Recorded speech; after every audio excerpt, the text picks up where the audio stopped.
Memphis has to like me because I have a lot of friends here, and they were not happy a year ago, 2 years ago, 4 years ago, and now they said, we can't believe what's happened in terms of crime, in terms of what's gone on and the job that these people and some of the great people, many of the great people in the audience have done.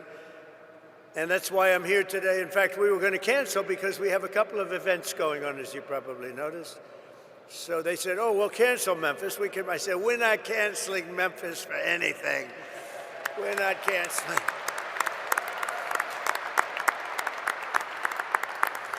We're not going to cancel Memphis, but we do have some big things happening, and very positive, I have to say. So before getting to our important discussion this morning, let me provide a brief update on Operation Epic Fury, which is a very good name, as it turns out. That was the name. They showed me 20 names. Sir, what name would you like? I didn't like any of them.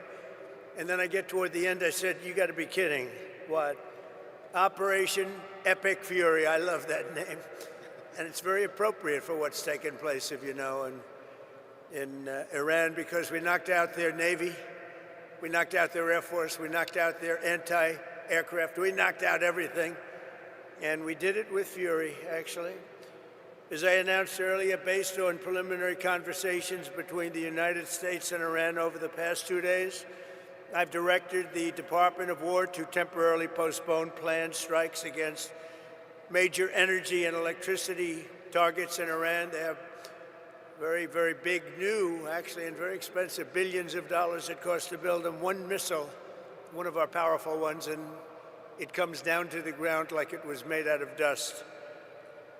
But to determine whether a broader agreement can be reached, we've had very good discussions, very, very good discussions. And you have to understand, I know my whole life has been a negotiation, but with Iran, we've been negotiating for a long time. And this time, they mean business. And it's only because of the great job that our military did is the reason they mean business. They want to settle, and we're going to get it done, I hope.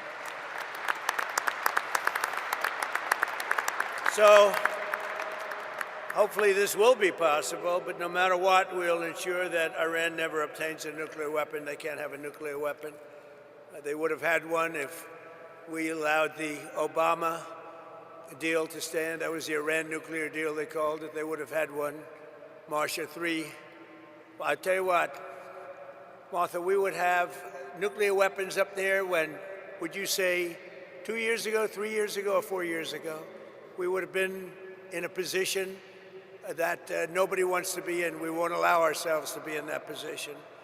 Over the past 3 weeks, the United States military and our partners have been decimating Iran's military capabilities with overwhelming firepower, skill, lethality, and force, and we're destroying their ballistic missiles and drones programs with launchers down by more than 90%. We're hitting their launchers at a level that nobody even thought of before, 90%. They can't launch them, and they don't have very many of them, because most of them have been annihilated. But we've annihilated their defense industrial base, eliminating their Navy. We had 158 ships are down. I said to my people, why didn't you capture the ship? I said, were they good or not? They said, they were great, sir. So why didn't you capture it? We could have used them. They said, it's more fun to put them at the bottom of the sea. But they're not there anymore. So we eliminated their Navy, Pete, right? And that's gone. We eliminated their Air Force. We eliminated all of their air defense, everything. We eliminated everything there is to eliminate, and we eliminated them. We eliminated their leaders. We had the first set of leaders. They're gone. Then they met, 88 people met. And it's sad. I mean, it's sad they couldn't have made a deal. We could have made a deal with them a long time ago. Then the second set, 88 people met to pick a new leader, and they're now extinguished. And then they're meeting again, but now nobody wants to be the leader. It's one of the few political jobs that nobody wants anywhere in the world. Nobody wants it. It's a very dangerous job. My job is dangerous too, but their job is worse. In other words, we're systematically dismantling the regime's ability to threaten America. They're not threatening us anymore.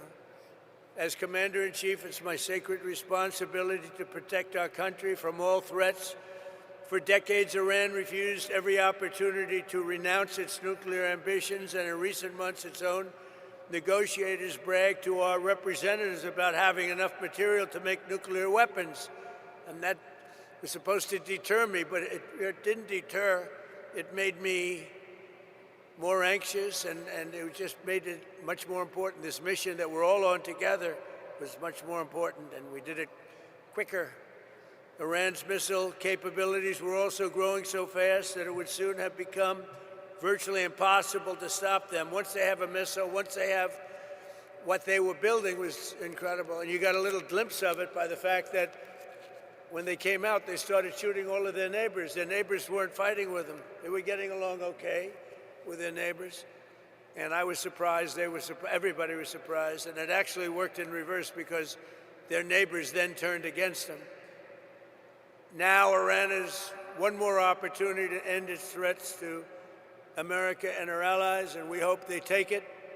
Either way, America and the entire world will soon be much safer and will be a much more secure planet. In addition to all of this, we're working on so many different things. You know, our economy was fantastic. We had a Dow at 50,000. They say it couldn't happen in 4 years. It wouldn't happen during my term. But if I got anywhere close, it would be a great success. Well, in my first year, we hit 50,000. And with the S&P, they said, even more difficult. They said it would be impossible to hit 7,000 on the S&P. And we hit that in our first term.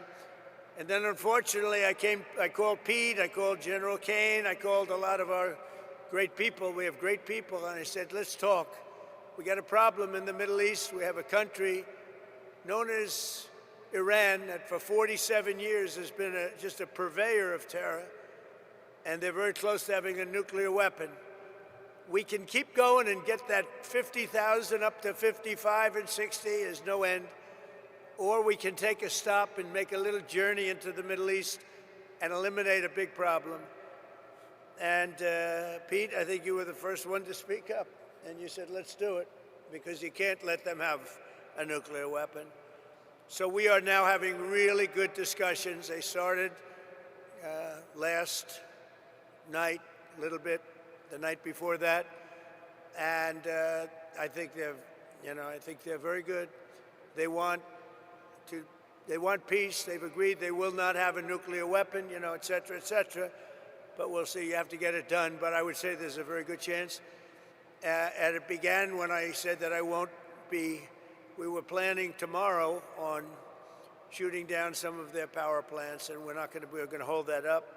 Hopefully we won't have to do it, and hopefully we can make a deal that's good for all of us, including the Middle Eastern allies that have been very good to us, including Israel, that's been a great partner in this fight. They've really been a good partner in the fight. They fought hard. But we'll see what happens. I think there's a very good chance we're going to end up in a deal. And so we're giving it 5 days, and then we're going to see where that takes us. And I would say at the end of this period, I think it could very well end up being a very good deal for everybody, as good as if we went all the way and just literally annihilated the place, which if we don't have to do that, that would be a good thing, not a bad thing. In addition, after the appalling lines and massive disruptions at major airports nationwide last weekend, I am again demanding that Democrats in Congress immediately end their disgraceful shutdown of the Department of Homeland Security and restore the full funding for airport security and the TSA. They are holding it up because they want to take care of illegal immigrants coming into our country. They want to take care of criminals that are in sanctuary cities. They want to take care of transgender for everybody, literally the mutilization of our children, men in women's sports. But what they don't want to do is give us anything to do with citizenship for voting or voter ID. Can you imagine? We're the only country that doesn't do voter ID. Every country does voter ID. Brought to my attention today that we're the only country that does mail-in voting. Mail-in voting means mail-in cheating. I call it mail-in cheating. and we got to do something about it all, and it's part of Homeland Security. And I'm suggesting strongly to the Republican Party, don't make any deal on anything. The most important thing we can have is what's called the Save America Act.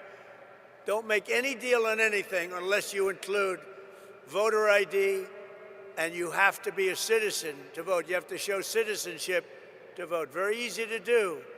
It's very insulting when they say people can't do it because they don't know how to do it. Anybody that can't do it, I think it's a very insulting thing to say. The Democrats are fully to blame with the struggle of the great American public is going through at the airports. They're going through a big struggle right now, and we just put ICE in charge, and they're helping TSA, the agents, and they're working together so far very well. I actually suggested that in the airports they take off their masks, and they did that. In the airports, I'm a big believer in the mask because we have, Biden allowed hundreds of thousands of killers into our country. We're rapidly getting them out, by the way. But they would go after these people if they knew exactly who they were. But in the airports, it's different. I didn't love the look in the airport as you get off the plane. So I made a request, and they agreed to it. So they're not going to be doing that. We would also bring out, if we don't have enough, we will bring out the National Guard and where we need it to help out at the airports. But we're not going to let this happen. It's extortion by the Democrats. They're holding up money that's already been approved, and now they're willing to go $5 billion reduction in ICE in order to get the approval on a deal that they approved, the great big beautiful deal, which is the biggest tax cut in history, the biggest regulation cut in history. They want to basically renegotiate a deal that they already approved. And they're doing it largely for a criminal element. So also the Democrats are putting our country at great risk during this period of time, a period that they call a war. They call it a war. We call it a military operation. Their leaders during this time are, as you want to say, they're in a never land. Schumer is gone. I mean, he's a Palestinian. He should be fighting on the side of Palestine. He's actually become a Palestinian leader. I don't know. I've never seen a man change so much. He used to be pro-Israel. Now he's pro-Palestine. I've never seen anything like it. And, he's worried he's going to lose his next election, which it only depends if anybody runs against him. If anybody runs against him, he'll lose. But he's gone very wacky and very dangerous for our country. But we want all of those things. We have to have them. We want voter ID. We want proof of citizenship as part of our funding. We want to merge them so that we can get the great, big, beautiful bill in action, and we can get the America and Save America. They called it the SAVE Act, but nobody knew what the SAVE Act was. So I said, you have to call it, under any circumstances, you have to call it the Save America Act, because everybody knows what that is. So they want funding taken away from the ICE patriots who are responsible for getting rid of the criminals that Sleepy Joe Biden, the worst president in the history of our country, and his gang of thugs in the White House. You talk about weaponization. They weaponized everybody. When when Pam looks at somebody, oh, it's weaponization. They've indicted me. What they've done to me and everybody else, it's a disgrace. They're the weaponizers, and what they've done to people, can never let that happen again. We can never let them get away with it again. They are the greatest weaponizers. Fortunately, it didn't work because here I am with you. So it didn't work out too well. Didn't work out too well. But they want to have people come into our country. And so many of these people are murderers. They're drug dealers. They're the worst criminals anywhere in the world. They want them in our country. They don't want them to come out. They make it almost impossible, but we get them out anyway. They should have never been allowed to enter our sacred ground. These people should have never, they came from all over the world. They came from all over. They came from the Congo in Africa. They came from all over South America, Asia, everywhere. And they were from jails and mental institutions. They were drug dealers. They were murderers. 11,888 murderers In any event, the Democrats are being blamed by the American people for the catastrophe going on right now at our airports and at other points of transportation and beyond. And we want the public to know we're not going to let them out of this trap that they created for themselves. And I'm suggesting very strongly that the Republicans, in going for the Save America Act, that you weld it into exactly this, because voter ID is part of Homeland Security. Think of it.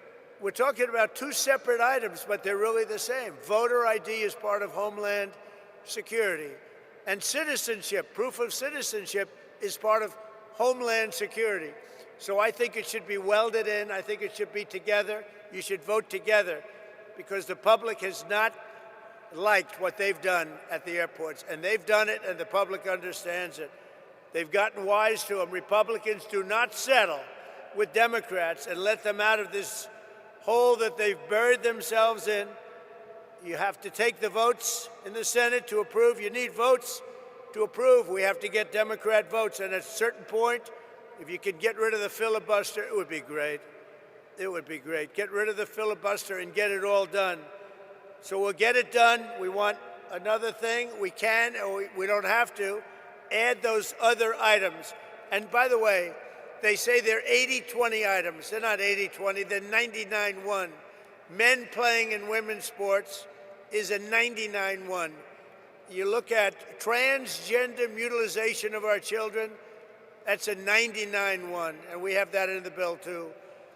So they won't sign it, then let the people reject them. And what we have to do is we have to win the midterms. This is the most important election, because all of the gains that we've made, we built the greatest economy, the greatest military. I built the military in my first term, and we built the greatest military in the world. We're showing it now with Venezuela, with Iran. Everybody knows we have the greatest, most powerful military in the world. And we're in a position that we haven't seen. We're respected. You know, our country now is respected all over the world. A year and a half ago, we were a laughingstock. We were a laughingstock. The King of Saudi Arabia told me a year and a half ago, he said, "President, I can't believe what's happened to America. 1 year ago, you were a laughingstock. Nobody thought you could ever survive. Now you're the hottest country." Use that expression. He said, "Now you're the hottest country anywhere in the world." And we are now. Congratulations, because we're all partners in this deal. You're the hottest country anywhere in the world. It's really amazing. So I congratulate you. It's a great feeling, because we were laughed at for 4 years with this guy that should have never been president.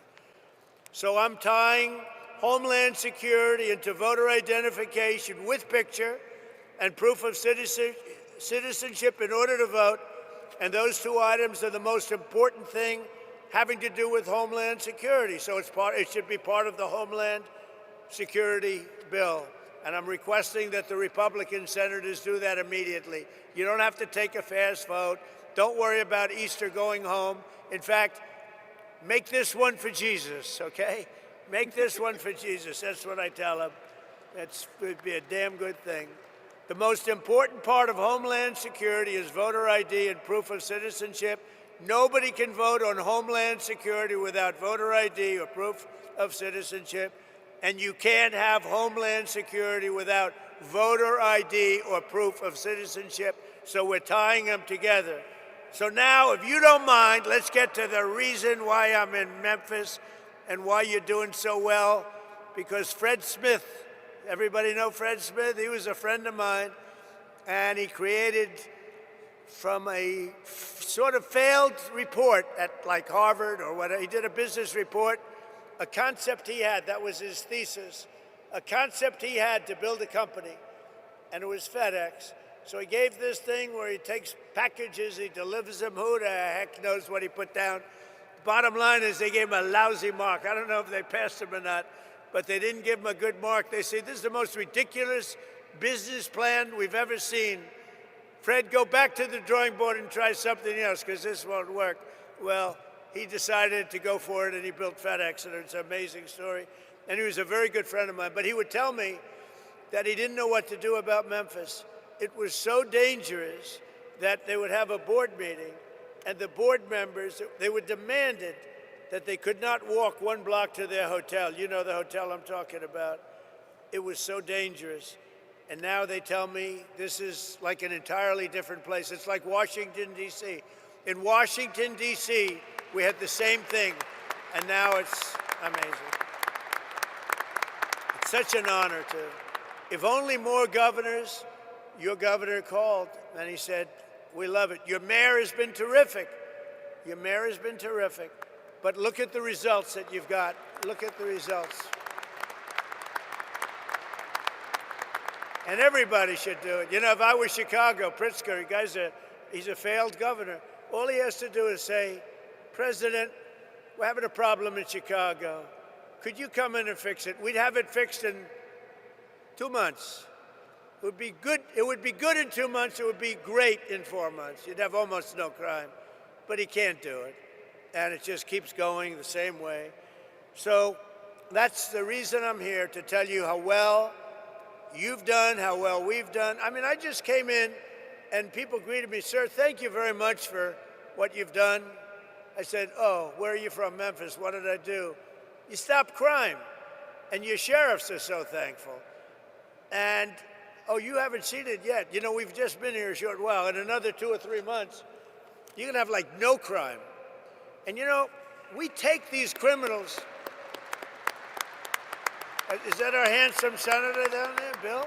Is that our handsome senator, Bill? You got both of them down, but you're going to have a new governor here soon, I guess, huh? You're going to have a very new governor. Would you two stand up as senators? Please stand up. Two of the greatest people. Two of the greatest people. They never let me down, you know? Some let me down. They never let me down. Thank you. Last September, my administration launched the initiative modeled on D.C. Safe Task Force in our nation's capital. One of the most amazing things, I mean, I hate to say it, now I can say it, but our nation's capital was one of the most dangerous places on earth. People were being killed. They'd go in from Iowa, they'd go from Indiana to see the Washington Monument, and their parents would get a phone call they'd been killed. And it was happening a lot. It was really bad. And like this, actually, yours was at a level higher, to be honest with you. It was really bad. But it was happening a lot. And now you walk down Washington, it's like everybody that sees me in Washington, we've been doing that another couple of months longer. Everybody sees me in Washington, they say, thank you, sir.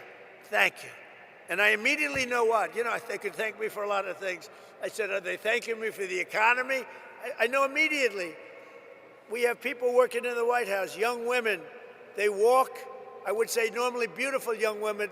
Ever since I got elected, I don't like to say that, because usually when you say a beautiful woman, isn't she beautiful? That's the end of your political career. So I never say that. But young women coming up to me and they're saying, sir, thank you so much. I know immediately what they're talking about. I say, how big a difference is it? They say, we walk to work. We were afraid to walk into an Uber. We were afraid to walk into a car. The car would be, it didn't matter. The car was being robbed when we were in the car. And it was much more than being robbed. Being robbed was the least of it. And we took out over 3,000 people. And you know, there's an expression that 90% of the crime is caused by 2% of the population. And when you hear that, you realize why we can do such a good job. We moved 3,000 people out, permanently out of Washington. These were career criminals. Many of them came in through the Biden open border disaster. They came in. They weren't there. They came in. They said, we want to live in Washington where they'll take good care of us, give us plenty of welfare. And we got them all out. We moved them back to their countries. Sometimes we'd put them in prison because they were so dangerous. We had one person who killed 4 people in a short period of time. Many of the people, 11,888, 50% of them in our country, they came from jails. Other countries opened their jails and let them into our country because Biden and his great border czar, the border czar who never once went to the border, never once called Border Patrol. But his great border, perhaps you've heard her, Kamala. Has anyone heard of Kamala? She was the border czar. That was like having nothing as a border czar. And they poured into our country, and they made our country very, very unsafe. And the job that ICE and Border Patrol have done, they don't get the appreciation they deserve. They are great American patriots. They're incredible people.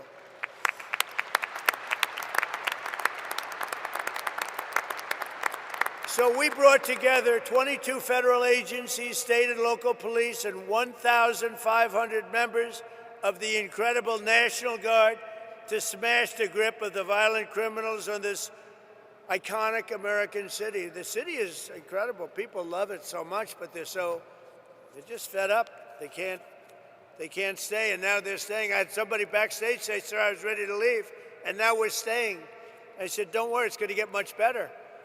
It just takes a little more time." Like our DC efforts, the Memphis Task Force has been led by our Director of U.S. Marshal Services, Gaddy Seralta, who's incredible. Where's Gaddy? Gaddy, you are unbelievable. And I want to thank you for the work. He did a job in Washington. So when I heard Memphis, I said, I want the same guy that did Washington. Because that went, you're going to tell us when you get up which was more difficult, all right? But members are known all over the world as the home of Graceland. You know I'm going to see Graceland after this? I think, is that right? I love Elvis. I never met Elvis. Everyone said, did you? I met them all. I met Sinatra. I knew all of them. I never met Elvis. Sometimes I feel I should tell a little fib, said I knew him well. I love Elvis, but I never met him. But I'm going to go see Graceland after this, I think. I'm sure it's not going to be a very long stay, but I want to see that. But for years prior to our involvement, Memphis had become known for something else, being the murder capital of the USA. That's not a good title. It was averaging far more than one murder per day, with a crime rate higher than Colombia, Mexico City, or Baghdad. In the year, I shouldn't be saying this, but here's the good news, it's been fixed, all right? I hate to say this because it's so negative. It's so negative. In the year before I took office, Memphis saw more than 12,500 violent assaults, 429 rapes, and 7,600 burglaries and armed robberies. And I mean, it was getting worse. This catastrophe was a result of years of local politicians, judges, and prosecutors who sided with violent criminals over law-abiding citizens. Basically, liberals, or now they like to go with the word progressives. You don't hear liberal. They're liberal. I don't like progressive because it's a beautiful word. You know, they use progressive because that's the only thing they're good at, politics, I guess. You know, they're bad at policy, because all these policies are bad, but they're great at politics, and they do stick together. They stick together, they're good at politics, but they're bad at policy because they can't sell open borders, they can't sell transgender for everyone, they can't sell men and women's sport, so they can be the greatest politicians in the world, and that's why I'm here instead of them, I guess.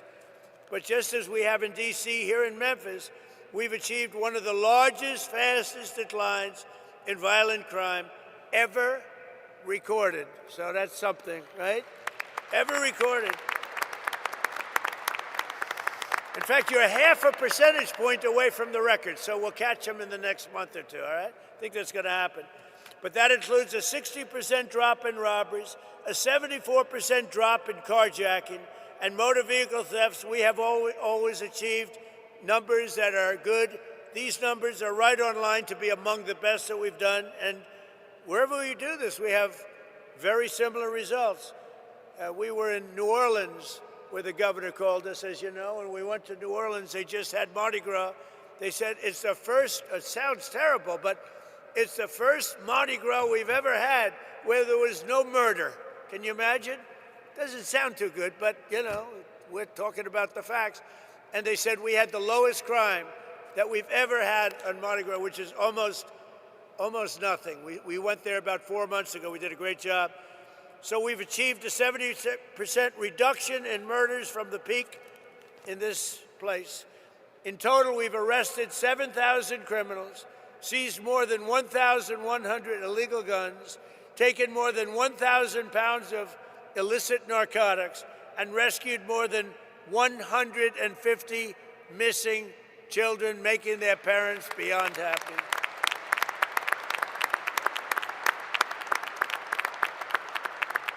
So I'd like you to please join me in thanking, I tell you, every single law enforcement hero here today. We have a small number compared to what's doing the job, who helped make Memphis safe again. Memphis, just so you know, with all of the things we said, you have now developed a reputation as a city that's coming back stronger than any city in the country because of what's happened with crime and because your political leaders had the courage to do what they did.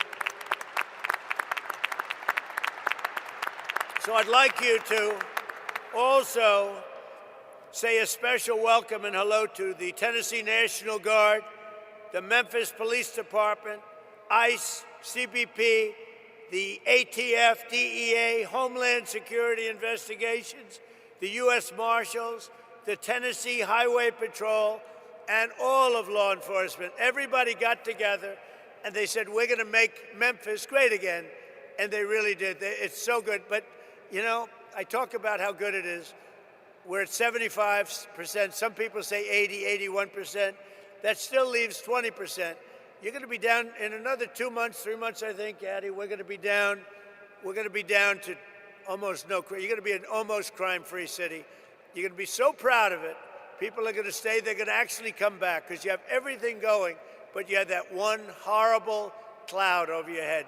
And essentially, people know it's happening, but essentially in another 2 months, you're not going to have anything. You're going to have a virtually crime-free city. So today, I'm pleased to announce that the Secretary of War used to be the Secretary of Defense. We made a minor change. We like the sound of it better. That the Secretary of War just signed a directive to ensure that all National Guard members serving on this task force, as well as in D.C., New Orleans, and our border security missions, will receive the same benefits as active duty troops because you deserve it. That's not bad. That's not bad.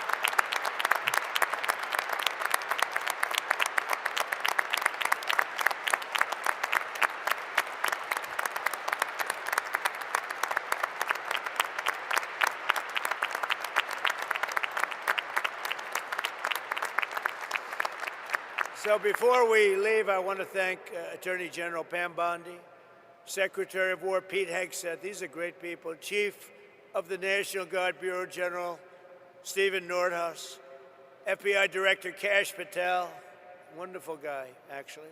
You got to get to know him. Once you get to know him, he's a wonderful guy. I've known him too long, right? He's a good guy. DEA Administrator Terry Cole, what a job he's done. Acting Director of ICE, where's Terry? Good job, Terry. What a job. In Washington, too. Acting Director of ICE, Todd Lyons. Todd, great. Thank you, Todd. Good job. Head of the ATF, Rob Cicada. Rob, thank you, Rob. Head of the Tennessee Highway Patrol, Colonel Matt Perry. Thanks, Matt. And head of the Tennessee National Guard, Major General Warner Ross. How are you? You guys look Central Casting. These are Central Casting people. What did you need us for? You didn't need us. Anyway, they had to let you do your job, right? They're letting you do your job now. Thanks as well to Tennessee Governor Bill Lee for the outstanding job. Thank you very much, Bill. We appreciated your call.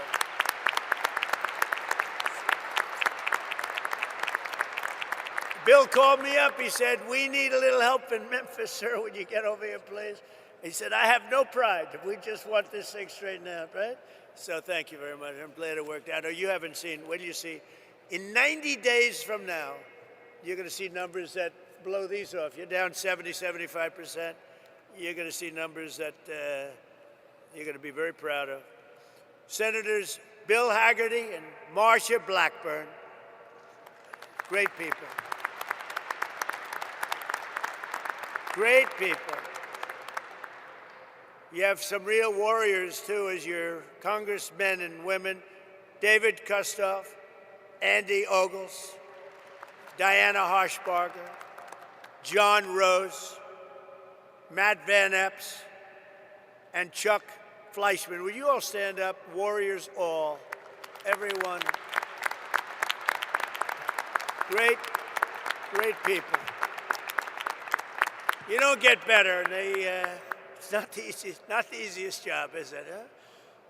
Speaker of the, you know what I like about them? They're not 3 o'clock in the morning. Sir, I get a call from Mike Johnson, Speaker. Sir, we have a problem. What time is it, Mike? 3 o'clock, sir, morning. We vote at 9. We need, it's always the same, you know, it's like 8 or 9. Sir, could you call them for us and see if you can get their vote? 3 o'clock, call them up. Hey, Jim, how you doing? Hello, sir, I'm not there. I'm not there.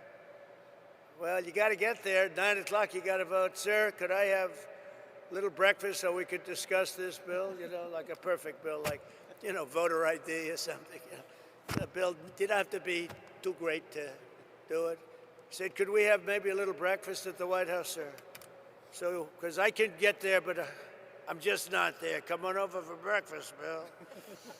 You know? I got a lot of them, too. I have about 9 of them. But these are the people we love. These are the people we love.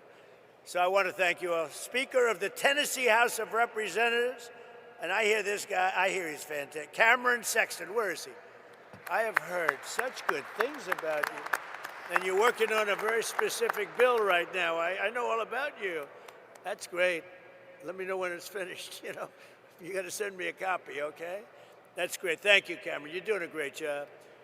Shelby County Sheriff Floyd Bonner. Thank you, Floyd. National President of the Fraternal Order of Police. Oh, that's a big one. He gave me his endorsement. Patrick Yost. Where's Patrick? He gave me his endorsement. I said, well, what's your endorsement worth? How many members? He said, sir, we have 490,000 members. I said, that's a good endorsement. Patrick, do you think anybody outside of, within law enforcement, did anybody vote for Kamala that you know of? Don't say it. You're going to get yourself in trouble. Don't say it. But thank you, Pat. That's great. We had an unbelievable, I do believe we got 98, 99% with law enforcement. And why not? President of the National Sheriff's Association, Chris West. Chris, thank you very much. Thank you, Chris. Stand up, Chris. Thank you. Well, why are you so far back there, Chris? You deserve to be in the front row. National President of the Federal Law Enforcement Officers Association, Matt Silverman. Great guy, too. All great guys, all guys we know. All guys, thank you, Matt. They're all guys that supported me, Pam, every one of them. For years, our leaders allowed entire cities in America to be destroyed by crime, drugs, and gang violence. Tolerating this violence was always a choice. 19 of the 20 most dangerous cities in America are run by Democrats. I'm surprised. I thought it was 20 of 20. I don't know why it's 19. I don't believe it. It's like, I heard it was 25 out of 25. Well, I'll find out about it because I don't believe it's right. Whoever wrote that statistic is wrong. But under the Trump administration, we believe that no city or neighborhood should be left behind. In Memphis, the crime became so horrible that residents were made prisoners of violence in their own community, in their own home. But with the help of the great people right here at this table and right here, it's a whole different story right now. It's changing fast, and it'll be record-setting in a very short period of time, and I'll be here to celebrate it with you. You know, it's a very special state to me. I won this state, Bill, by numbers that nobody's ever won it before. We have the all-time record for votes, so I happen to like the state. I love Tennessee. Maybe someday I'll move to Tennessee.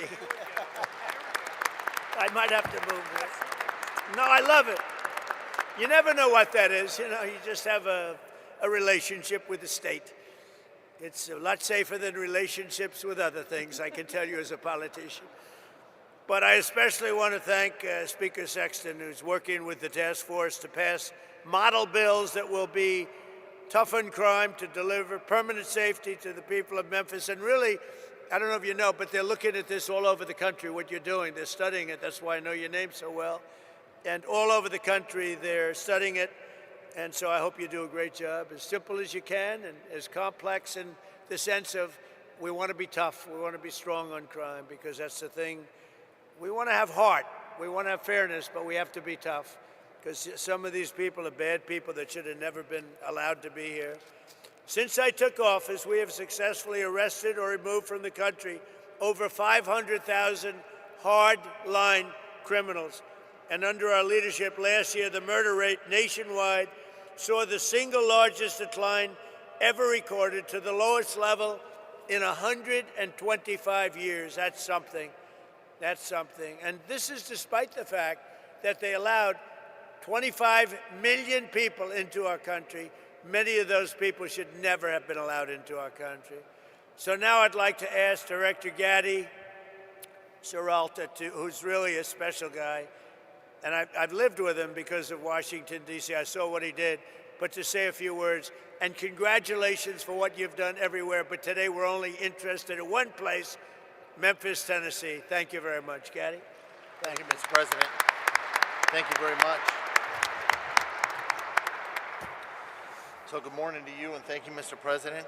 Today we celebrate the successes of this incredible mission and all our federal, state, local, and National Guard teammates who have contributed mightily to the Memphis Safe Task Force. Mr. President, it is an honor to be entrusted by you to lead this amazing task force as Director of the United States Marshal Service. Your decisiveness in responding to state and local leaders' requests for federal assistance is inspiring. It was just over 6 months ago when you signed the executive order restoring law and order in Memphis. At that point, the city of Memphis was overwhelmed with unprecedented levels of violent crime, to include some of the nation's highest per capita rates of murder, robbery, and aggravated assaults. Memphis residents could not safely enjoy a walk downtown. Parents were fearful of their children playing outside, and local businesses struggled to prosper.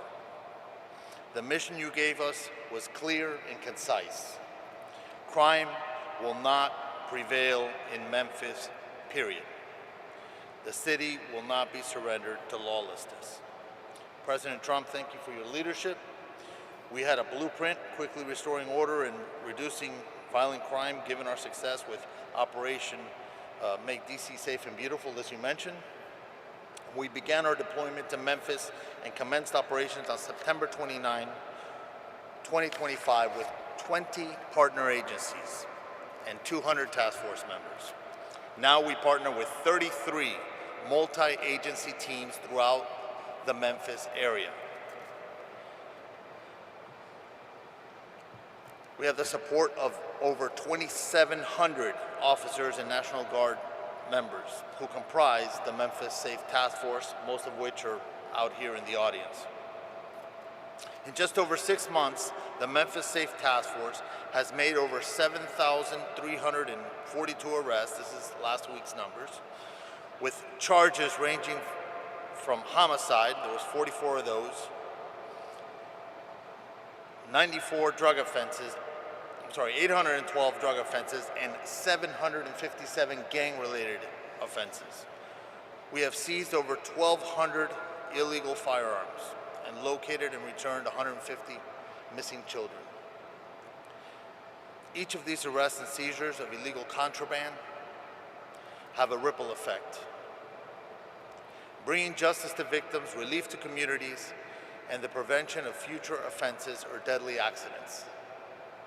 Our work, however, has not just been about arrests and the seizure of illegal firearms and narcotics. Our Tennessee National Guard partners have made a significant impact while serving on the task force by administering several life-saving doses of Narcan to overdose victims, chasing down and detaining a fleeing murder suspect on Christmas Day, and providing immediate life-saving medical aid to the occupants of a vehicle collision on I-40. That's just a few of the things they've done. Similarly, our Health and Human Services Tactical Med, we call them TACMED, they're our doctors. Their team has treated almost 500 task force officers and related injuries during our operations. The fraud cell, the Memphis Safe Task Force Fraud Cell, has been a key contributor in targeting federal benefits fraud, organized crime, and other complex fraud matters. The fraud cell has more than 80 open investigations, 33 cases active with the United States Attorney's Office. Their recent efforts have resulted in 2 indictments of convicted sex offenders living in housing paid for by Housing and Urban Development, and 1 indictment for stealing benefits from a Social Security beneficiary. I would also like to recognize the work of Attorney General Bondi's incredible staff at the Western District of Tennessee. Their stats tell a remarkable story as well. They have increased the number of defendants charged by 221%, and the number of cases indicted by 204% when compared to the same operational period last year. I see you smiling, Mike. Congratulations. Without question,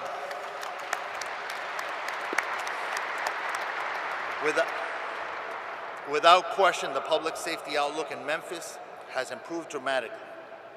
In the past 6 months, collectively, our efforts have resulted in a 43% reduction in total serious crimes, 37% reduction in murder, 40% reduction in sexual assault, 56% reduction in robbery, 68% reduction in motor vehicle thefts, and the most impressive of all is a 65% increase in the solvability of the crimes that have been committed.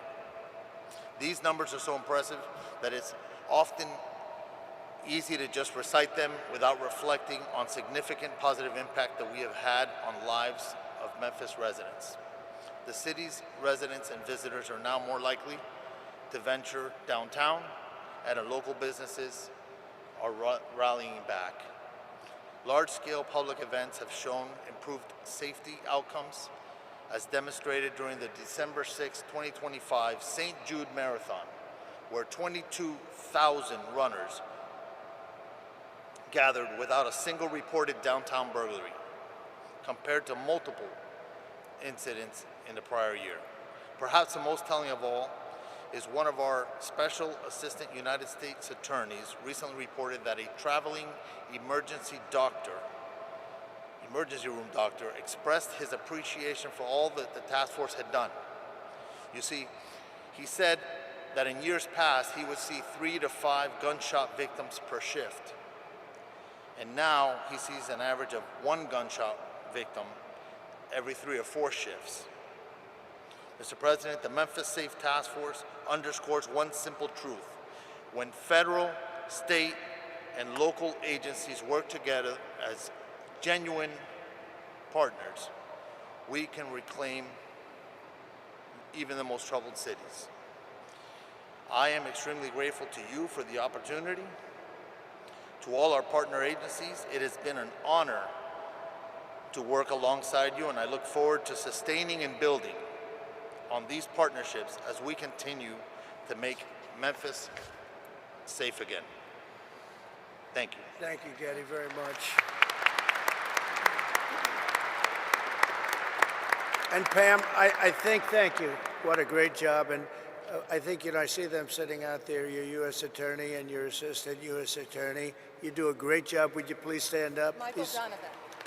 Michael Donovan, Thank you, Michael. Thank you both. Great job. Thank you. Pam Bondi, please.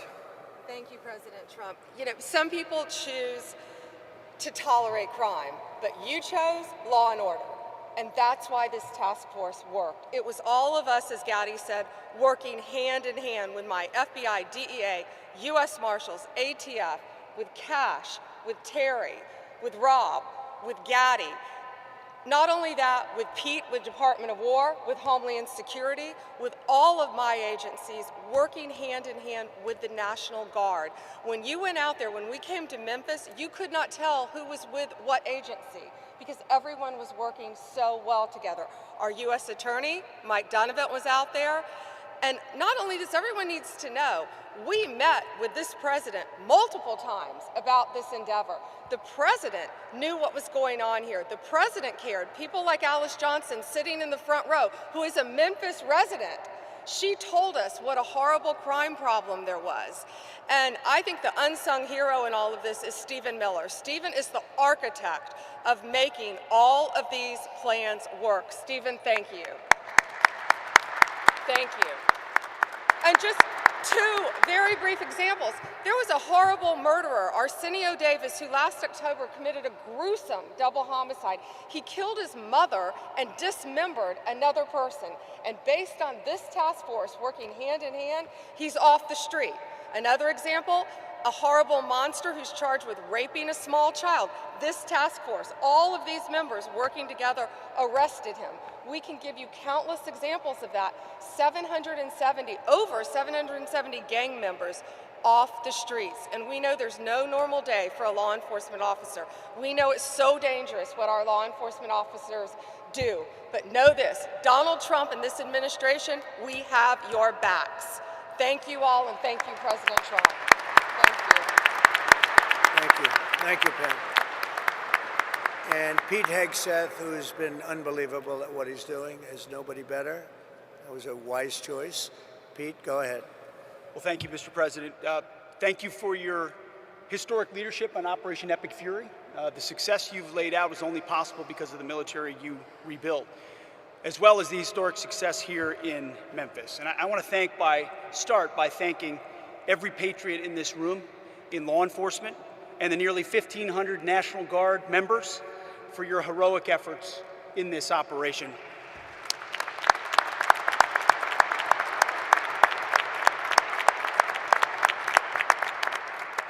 This is more than a task force. This is a statement not just in this city, but across the nation. When I look around this table, I'm looking at people that we work with every day: Governor, Cash, this team, the National Guard, Pam, Stephen, as was mentioned, Gaddy, the Speaker, at the federal level and the state level, working hand in glove. It doesn't happen any other way. You see, before President Trump, our nation was set on a perpetual course of decline. Our defense industrial base had been hollowed out. Our military had lowered its standard, prioritizing equity over merit and lethality. And right here in cities like Memphis, our people were focused on enduring just what seemed to be the status quo of rampant, vicious crime. Well, they let their cities burn to the ground, literally. In the name of hollow humanitarianism, weak leaders, and that's what it is, it's weak leaders, previously provided sanctuary for hordes of dangerous, illegal aliens who preyed on our most vulnerable. Soft on crime, defund the police nonsense tied the hands of our brave law enforcement heroes while the bad guys ran wild. And the most basic tenets of public safety, the foundations of any civilized society, were labeled as too toxic to implement. Well, not under President Trump. Such engineered chaos combined with a wide open border. By the way, thank you for agreeing to sign that declaration for the Memphis troops, the DC troops, and the troops on our border. They'll now be paid and get benefits just like folks on active duty. Thank you for that, Mr. President. It's an important step of demonstrating how serious this mission is to the Department of War. It's common sense. And it was that same common sense that brought President Trump back to the White House. People were sick and tired of the never-ending crisis. And under President Trump, we will not allow depraved, suicidal ideologies to destroy our great cities. No longer will we sit idly by while illegal aliens and savage criminals rape, murder, and poison the good people of this country. Because every American, without exception, is entitled to safe, clean, and beautiful cities. Cities where you can walk in peace, cities where law enforcement can do their job. And to that end, the Department of War stands shoulder to shoulder with state and federal partners so that our streets can be defended once again. Kind of like the visual I'm looking at right here. I see a lot of civilian leaders and police, law enforcement leaders in the front, and who's behind you? Men and women in camouflage, having your back every single day like we do in this mission. So thank you for working tirelessly to protect this state and restore law and order, and the results, they speak for themselves. that your presence has led to a massive reduction in crime, a reduction the good citizens of Memphis deserve. So thank you, Mr. President, for your leadership in restoring street by street, neighborhood by neighborhood. You are saving Memphis, Tennessee, and the country, and we are grateful for it. Thank you, Mr. President. Very much. Thank you, Pete. Thank you. Mr. Governor, please. Yes, sir. Welcome back to Tennessee, Mr. President, especially to the iconic, great American city that is Memphis. We oftentimes say Nashville's the heart of Tennessee, but Memphis is the soul. And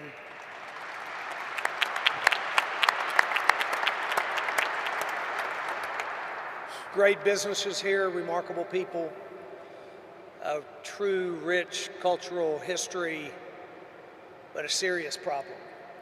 And I want to tell you, even for me, today's a very important day, even personally. I'm a man who has loved this city all of my life. My grandparents, my mom born and raised, my family here. As a young kid, spent time with my cousins roaming the community, the neighborhoods in this city.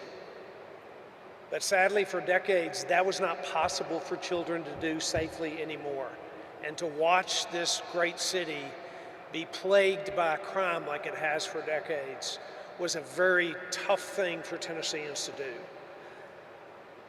But as was said earlier, what's happened the last 6 months has changed that story entirely. And because of your leadership, Mr. President, putting together the Memphis Safe Task Force, putting these people, this leadership team in place, funding and making possible resources that have never before been made available to a city like has been made for Memphis. Because of that, because of the leadership here, and these, especially these men and women of law enforcement and the National Guard, who have, in fact, gone shoulder to shoulder with not only the multiple agencies involved, but with the people of Memphis. What has happened here has created generational change and will create generational change, and it could not have happened except for what's happening and what we're celebrating here today. So the people of Memphis are grateful. This governor is grateful. I thank you for the work that's happened. And we are looking to the future. We believe that great things lie ahead for this city. There's a lot of work yet to be done. The General Assembly, and we are working together with the General Assembly to create legislation that will make certain that this is a lasting effect for our city. I'm very hopeful for the men and women of Memphis that have prayed for a long time that the violence would stop, for the businesses that have held strong to create jobs and opportunity for Tennesseans. I have a lot of hope for the future. I do believe and have believed all my life that this is a great city, and now it is on a trajectory of greatness beyond where it's been in the past. Thank you for that. And I will say, I want to introduce Stephen Miller to speak next. There is one person who showed up here early, actually multiple people at this table, but he said his commitment to whatever we needed for this city and for this task force to be successful. He committed that when this began, and it has happened.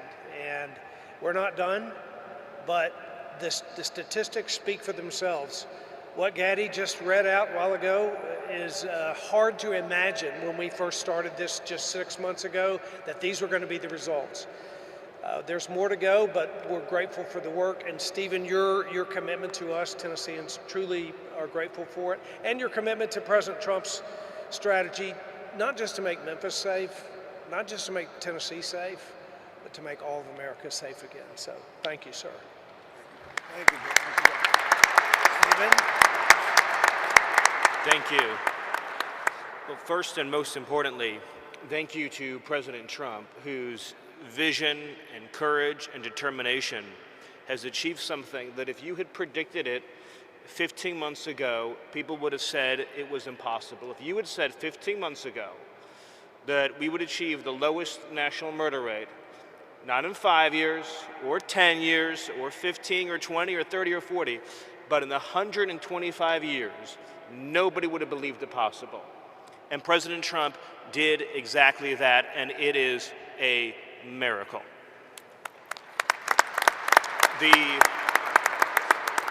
Just think about this for a second. Under President Trump's leadership, the largest reduction in murders in American history, the largest reduction in violent crime in American history, the largest reduction in drug overdose deaths in American history, the largest reduction in fentanyl in American history, the largest reduction in illegal immigration in American history, and the largest number of criminals arrested, removed, or deported in American history, all done in 1 year.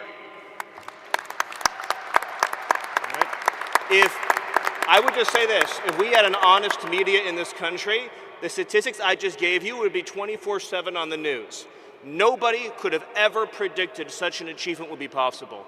The second thing I want to thank President Trump for is assembling the greatest national security and public safety team in American history. Because President Trump believes in merit, in competence, in people who get things done. So you look around the table of who President Trump chose for these jobs. You start with Rob or Gaddy or Pam or Pete, Cash, Todd, Terry, the whole entire team. What President Trump put together has never been rivaled in history. That's how you get things done. He chooses people based on their skill, their competence, their ability, their determination, their dedication, and their loyalty, and you're seeing the results.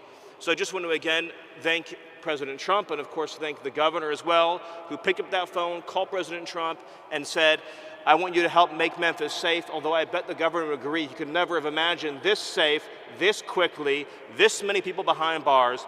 And let's just remember that because of the work that President Trump is doing, not only in Memphis, not only in Washington, D.C., but all over the country, ultimately, it will save and is saving tens of thousands of American lives. It is, I'll use that word again, what President Trump has done on border security and public safety is a national miracle that will be studied not only for generations, but for centuries to come. Thank you, President Trump. Thank you, Steve.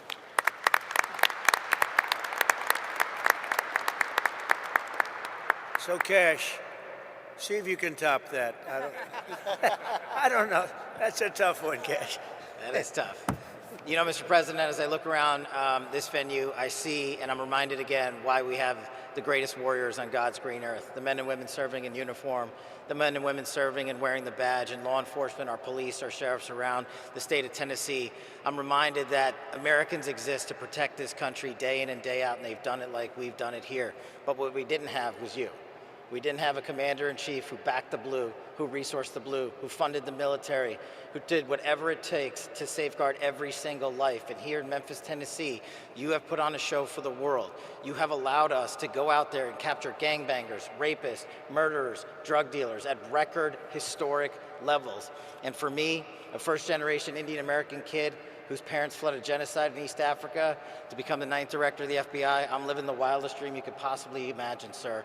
But it's thanks to you. But more importantly, what I see when I look out across our great partners here in the interagency and our great legislatures and our great prosecutors and our great attorney general who has the guts to go out there and make arrests, turn them into prosecutions, and put people in prison, you are giving that dream to every single child in the state of Tennessee. You are inspiring the nation and law enforcement to come up and wear the badge and wear the colors of this country and safeguard our men and women for generations to come.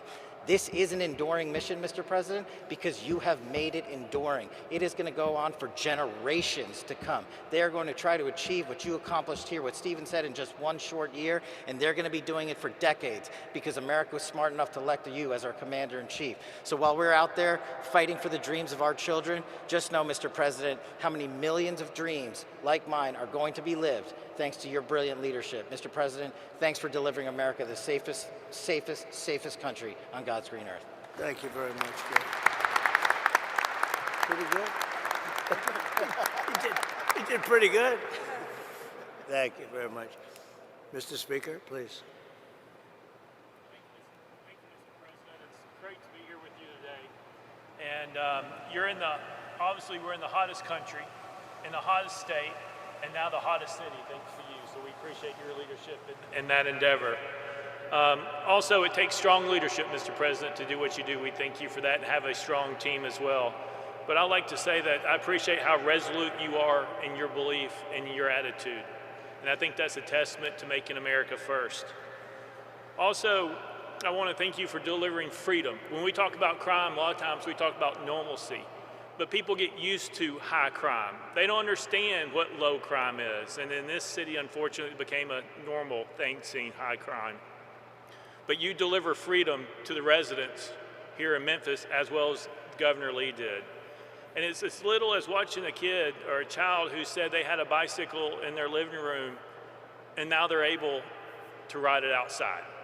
We take that for granted. We take that freedom for granted, but because of you, now here in the city of Memphis, kids can ride their bicycle outside, which they never had experienced before. And now what has happened, when you have freedom, Mr. President, you have opportunity. You now have hope, you get independence, and then comes prosperity. And that's what making America great is all about. They can be anything they want to be. It doesn't matter where you start out. You can end up wherever you want to be, and that's exactly what you're doing, Mr. President. And then we can talk about crime statistics, but I want to thank you for saving hundreds of lives. And I mean by saving hundreds of lives is those individuals who were not shot and killed in the city of Memphis. Those are saved lives that have something else that God's going to give them to do in their life other than be a crime statistic. In your short period with your team's approach, there are 10,000 less victims in the city of Memphis. Think about that. Hundreds of lives saved, 10,000 less victims. That is an accomplishment that you have never seen in this aspect.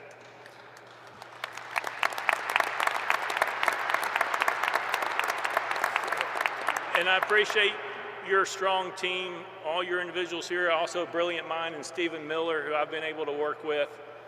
And we are working, as you said, on legislation, not only illegal immigration that we're going to lead the country in, which is working its way through the General Assembly, but we're going to Soros-proof the state of Tennessee once and for all. And we're going to take on bail, we're going to take on woke and soft on crime DAs. We've already done truth in sentencing, we're working on three-strike legislation. But we have a strong General Assembly that will support the governor and me and Lieutenant Governor McNally, who's a great advocate in this endeavor. And the last thing I'll say, Mr. President, is I appreciate your resolve to not allow people's words to distract you from your destiny. Stephen Miller just laid out what that destiny looked like, which is untouched in our history.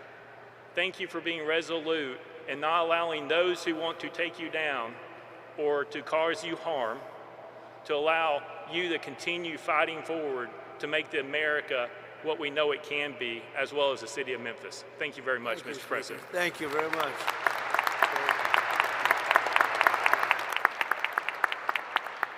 And now we have the ICE director, very important. He's done a fantastic job. Todd, please. We're a law enforcement officer. Thank you for letting us do our job again. That's the key thing. The men and women in this room that wear the badge every day, we know that we have a president that has our back. So because of you, we can go out and we can make America safe again. But honestly, sir, if you just look at what we did, this is what happens when strategy actually meets execution. Your model is delivering real results, securing communities and making neighborhoods safe. And if more cities would just take the lead and have the strength and constitution like the governor does to make their major cities safe again, this is a prime example of how to do it. This is a direct reflection, sir, of the model that you put in place. This and the Homeland Security task forces that you put into action with your executive order are really what's going to make a difference to this country. One thing, and Gaddy brought it up, was the Memphis Interagency Fraud Cell. That's key to your promise to the American people that honest Americans that need that funding will get it. What we're doing is we're having a reduction in fraud when it comes to SNAP benefits, mail fraud, and Medicaid fraud. And that's key and important for true Americans that believed in you that you're going to make a difference to make this country great again. While this wasn't an immigration-led operation, sir, we did have 619 illegal aliens arrested, 7 of those which were Venezuelans that were paroled into this country, or TDA gang members, 1 El Sal that raped a child, and another Honduras male that raped several children. Because of your leadership, we were able to get these violent criminals out of our neighborhoods and serve Memphis going forward is going to be the example, as Mr. Miller said, for decades to come. So on behalf of the men and women of ICE, the special agents of Homeland Security, we thank you for your leadership. Thank you very much, Chad. And just, if I might, so you're at the front of a storm. The Democrats have caused lots of problems at the airports and all other places too. We shouldn't be in this position, especially when we're in conflict elsewhere. But how are you doing, and how is ICE doing at the airports and helping out? Oh, you know, sir, to just have the opportunity to help our other fellow officers at Department of Homeland Security, we're doing great. We're going to make sure that your promise is kept, that we're going to help those lines move, and we're going to make people safe. And no one should be nervous to go to the airport, because we're going to make sure that every traveler in spring break has a safe journey. I appreciate it. Great job. You're doing a great job. Thank you very much. Rob Cicada, please. Rob. Mr. President, thank you for your assembling of the Memphis Safe Task Force. Your leadership empowered ATF and all of our state and local partners to focus on the most dangerous criminals operating in Memphis. Violent repeat felons, many walking the streets despite having 3, 4, and 5 felony convictions, are no longer doing so. They're no longer walking these streets without the fear of federal and state local and state law enforcement getting together and taking them off the streets. We focused our efforts on the most violent gang members operating in Memphis, so much so that we've decapitated the leadership of the Rich and Ruthless gang and the Vice Lord gangs operating here in Memphis. Their leadership, their membership is currently running the streets without any sort of direction. The gang members are falling apart. They're weakened. Their ability to coordinate and commit violent crimes are broken down because of the Memphis Safe Task Force.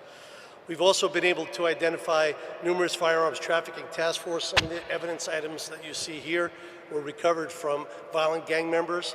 Many of these firearms were converted from semi-automatic weapons to be able to accept machine gun conversion devices, which now allow these rifles and pistols to shoot full auto. Those weapons were used by the gang members to terrorize this community and commit numerous homicides and numerous aggravated assaults. Those networks were identified and removed from operations. One in particular was operating 3D printing machines, making machine gun conversion devices in his house when search warrants were executed by ATF and our Memphis Safe Task Force partners. We are continually focused on preventing violent crime. In one instance, while we were out on patrol with our state and local partners, our agents responded to a shooting that had just occurred, located a victim that sustained serious gunshot injuries. Agents were able to render first aid on the scene and prevent that victim from bleeding out. Victim was transported to the hospital and ultimately survived because of the Memphis Safe Task Force being here. Our agents regularly talk to the members of the community. The community, when we first arrived, was in visible fear. They were afraid to walk out of their homes to the corner store. They were afraid to sit in their front yards because of being in fear of being victimized of a drive-by shooting. Those people are now approaching our agents and our partners, thanking us every day for being out there and taking the fear away from them so they and their family members could walk their communities and sit in their front yards and talk to their neighbors without fear of being killed or shot. So thank you for your support of law enforcement and for creating the Memphis Safe Task Force. Thank you, sir. Thank you, Rob, and you do a fantastic job. Thank you very much. One of the best crime fighters I know, really from personal experience, because I've watched him more in D.C. than here, but I get the reports on what's happening in Memphis. And Terry Cole, please say a few words. Great job. Mr. President, thank you for your leadership. It has given law enforcement the tools and the support to take this fight directly to the local street gangs, but also the cartels, the designated terrorists that are killing Americans.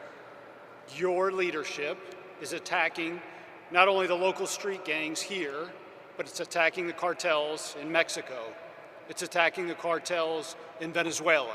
It's attacking the cartels in Colombia and Ecuador. And it's setting the example for the world to see that they are designated terrorists. They are fueling the violence in our streets. The DEA, along with our local task forces, are disrupting the supply chain, dismantling networks, in saving American lives. This is America first. This is Americans first. The DEA is proud to stand along with our federal, state, tribal, and local partners here in Memphis with our amazing military and National Guard. The work has just started, Mr. President. We will take the battle wherever the battle leads us.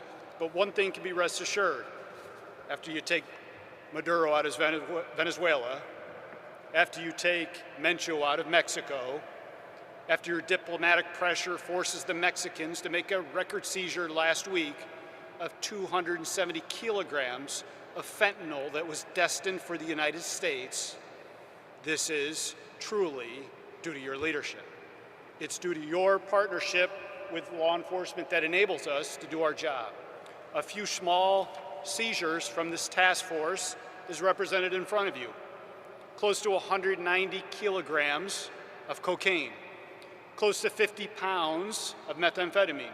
But more importantly, this task force seized enough fentanyl to kill in lethal dosages close to 20 million Americans. 20 million Americans. In a separate case just outside of Memphis, working with our state and local law enforcement partners, we seized another 25 million lethal doses of fentanyl that was heading to our cities, heading to our streets. I will tell you, Mr. President, in my 3 tours here to Memphis to put on the gun, to put on the vest, and to go out in the community, I was welcomed. I was welcomed not only by an amazing Highway Patrol colonel and his team, but I was welcomed by the community. I was invited to front porches. I was invited to an ice cream social. But that was in between the hard work of the men and women of the DEA and this task force that we're conducting daily. See, personally, I served 4 search warrants with the amazing men and women of DEA and the Memphis Police Department and Tennessee Highway Patrol because I believe in the mission of where you lead from the front. So thank you for giving us at the DEA the power to do our job again. Thank you for giving us these amazing relationships with these task forces and the Homeland Security Task Force and the Memphis Task Force and the Washington, D.C. Task Force. There's no command we won't go out and complete, Mr. President. We're here to execute your orders. Thank you for your leadership, and thank you for this amazing opportunity to make America safe again, sir. Thank you. Thank you, Terry. Great job. So just in finishing up, we have 2 great people that happen to live here. One's a business owner and a good one, and one's a good one, also a resident. And we're going to ask you both to say a few words, please. Mr. President, thank you for saving Memphis, and thank you for asking me to share my story. My name is Tim Pugh. I'm a co-founder and president of Pugh's Earthworks and Pugh's Flowers. My brothers and I have 2 family-owned businesses in Memphis, and this year marks our 50th year in business since we started our American dream. My entire family, including our new grandbaby, is living and working in Memphis. We want our family to feel and be safe. We have many friends that have moved away and encouraged their children to move away because of the escalating crime. We love Memphis and call it our home and would never want to move away. The crime in Memphis has affected my businesses. We've had several delivery vans full of flowers stolen as we're at the front door of someone's house delivering. Turn around and the van was gone. We've had landscape equipment stolen from job sites, so now we have to lock each piece of equipment to the truck while we're working on a property. And because of multiple break-ins, including one night we had 5 vans with the catalytic converter stolen on all 5. Due to repeated theft, we had to install an electric fence and multiple cameras around our main store to prevent this theft. All of this adds significant financial burdens and man hours. In the spring of last year, members of one of my landscape crews were robbed at gunpoint. This type of action became too normal in this city that I was raised in, and honestly, I felt that we were on a path of no return. How could we continue to operate our business when theft was rampant and, God forbid, lives were lost? Thankfully for you, Mr. President, we don't have to live and operate that way anymore. We have a great police force in Memphis, but they just needed reinforcements. to get the crime under control. So thank you for bringing in those much-needed reinforcements. Our mayor is doing a good job. Each week he's sending out emails of the progress, and just last Friday he reported that crime was down well over 40%. Honestly, Mr. President, I feel like crime is down 100%, and that is because of what you've done. We want Memphis to grow and prosper, and to do that you must have a low crime rate. People have to feel safe. That wasn't the case before, but now it is. Thank you to the task force and our city leaders for working together to make this happen. And thank you, Mr. President. Memphis owes you a lot of gratitude. Thank you. Thank you very much, Tim. Thank you. Great. And your business is doing well. That's great. It's going to get better and better. You watch. Thank you very much. Delisha? Thank you so much, Mr. President. It is a complete honor to be here with you today. Thank you for saving Memphis. My name is Delicia Ballinger, and I'm a lifelong Memphian, and I'm a mother. And I wanted to speak with you today, not just as a citizen, but as a mom who's lived through what Memphis has become. I remember a different Memphis. I remember when the city felt alive, when families didn't have to think twice about safety, when kids could just go outside and just be kids. We had places to go, things to do, and a sense of pride about where we come from. But over the years, that Memphis has faded, and what it was replaced with was fear. Before the Memphis Safe Task Force, I just didn't hear about crime, I lived it. I watched friends and people that I love lose their lives to the senseless violence. I've attended funerals that never should have happened. I've seen families torn apart, mothers grieving, and children growing up without parents, all because of violence that felt like it would never end. And those moments stay with you. They change how you see everything.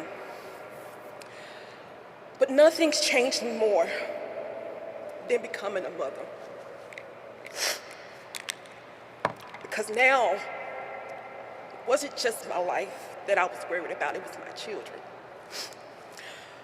There were days where I wouldn't let them go outside, not because I didn't want them to, but because I was afraid what would happen if I did. And the fear of stray bullets, the sounds of gunshots at night, constantly wondering if they were truly safe. And that fear became real in a way that no mother should ever have to experience. At just 5 years old, I could have lost my son. There was a drive-by shooting, and a random bullet came through my home in that very same space where my son played. And to that day, this bullet hole is still in my wall, a permanent reminder of how close I came to losing everything. My family we are good people. We work hard every day to have everything that we have, only to have it taken away from us. We've experienced multiple burglaries in our home, and it wasn't just the material things that were stolen, it was our sense of security, our peace, our livelihood.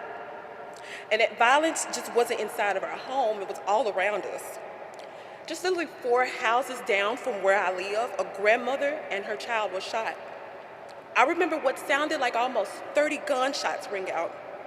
Yellow tape covered the street. After that day, those neighbors never returned. Their home now, with a for sale sign, stands as a reminder of a fear so deep that they couldn't come back to the place where they almost lost their lives. And that feeling, that fear, is something that my family knows all too well. That is not how families are supposed to live. That is not how children are supposed to grow up. We've reached out for help. For years, we looked to our local leaders hoping that something, anything would change, but nothing did. And that was until you, my president, stepped in. I need you to understand what that meant for families like mine, because in a matter of weeks, we felt a difference. Today, I can sit out on my porch and drink tea in peace. My children can go outside and play in our backyard again, And for the first time in 5 years, I don't hear any gunshots in my neighborhood. It's been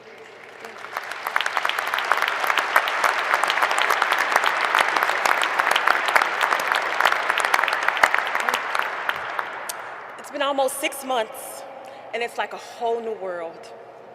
That silence means everything to me. It means safety. It means peace. It means that I can breathe again as a mother. What years of waiting couldn't fix, you did it in just 3 weeks.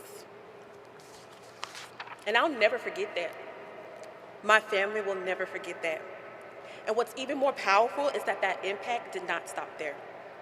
Because of the Memphis Safe Task Force, it has sparked continued efforts right here at home, like the Make Memphis Matter movement, led by the incredible, the most awesome State Senator Brent Taylor, starting in 2023, who is putting his best foot forward every day to continue the mission to make it a safer Memphis and to hold our sorors back DA accountable at a state level, and partnering with amazing Senators Hagerty and Blackburn on the federal level. And it's because of leadership like that, I believe that Memphis can become that place that I once remembered. So from the bottom of my heart, thank you. Thank you for seeing communities like mine. Thank you for taking action. Thank you for putting Americans first, especially right here in Shelby County in Memphis. Because this isn't politics for me. This is my life. This is for my children. In fact, President Trump, my son, my beautiful son, is here today, and he would like to wave and say thank you because now he's free to live a normal childhood. Braylon, stand up for me, baby.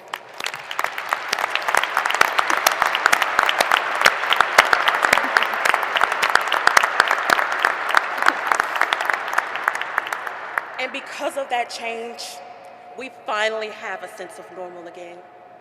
Again, from the bottom of my heart, I truly don't have the words to share how much I appreciate you. Thank you so much, sir. Memphis loves you, President Trump. Thank you. Thank you very much. Wow. I don't know, Delisha. I think we're going to have to give her MVP, right? MVP, Delisha. That's a great job. Thank you very much.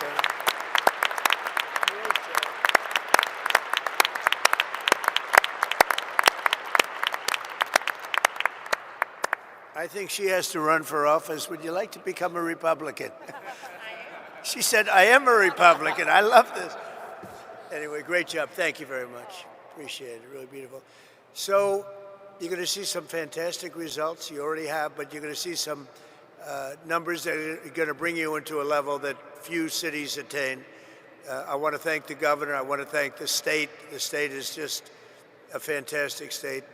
The first day I stepped in it, we were leading by 30 points, and it never went down. It just only went up. So it's something special. We have a bond. We have a special bond. You know, you could be a politician, but when you win something in landslide, you have a very, very great feeling. And I want to tell you, this is a very, very successful, beautiful state, and I love Tennessee. Thank you very much, and congratulations to Memphis, and fantastic job. Thank you. Thank you, everybody, very much. Thank you.